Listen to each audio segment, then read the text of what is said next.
राज्यात विधानसभा निवडणुकीत अधिकाधिक आमदार निवडून यावेत यासाठी सत्ताधाऱ्यांच्याकडून विरोधकांनी सुद्धा कंबर कसली आहे। निवडणुकीत राज्यातील जनतेचा कौल कुणाला मिळणार आणि त्यानंतर राज्यात कोणतं चित्र असणार याची उत्सुकता आहे। अशातच दिलीप वळसे पाटील यांनी एक वक्तव्य केलंय आणि या वक्तव्यामुळे एक वेगळी चर्चा सुरू झाली आहे। राज्यात महाविकास आघाडी आणि महायुती या दोन्ही बाजूने 3-3 पक्ष आहेत।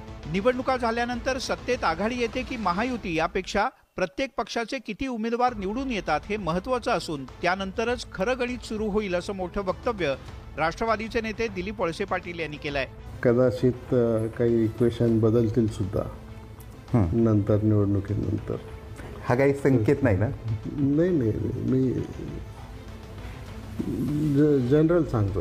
निकालानंतर काही समीकरणं बदलू शकतात। जर सरकार बसलं नाही तर सरकार आणण्यासाठी काही ना काही गणित करावीच लागतील असंही वळसे पाटील म्हणाले। आणि 6 पक्ष आहेत, म्हणजे नुसते 2 आणि 3 पक्ष नाही। हो, त्यामुळे 6 पक्षामध्ये मॅथमॅटिक्स करायला भरपूर वाव आहे। राज्यात विधानसभा निवडणुकीत आता राज्याच्या जनतेचा कौल काय येतो याची मोठी उत्सुकता आहे।